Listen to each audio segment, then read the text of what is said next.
Assalamu alaikum, hafta sentral bunatçıları yine sizler için Hıdağız'a KW renkli damasımızı satığa koyduk. Niye bu içini çiğit buladı bilesizler.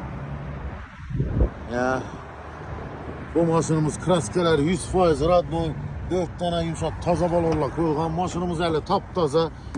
Şipkele vurulgan yine. Nilolem, poli barlara karanla yine.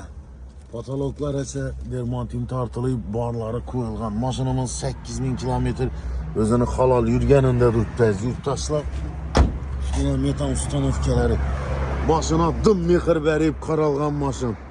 Bu maşını istedim şıkkın akta koyup verdik.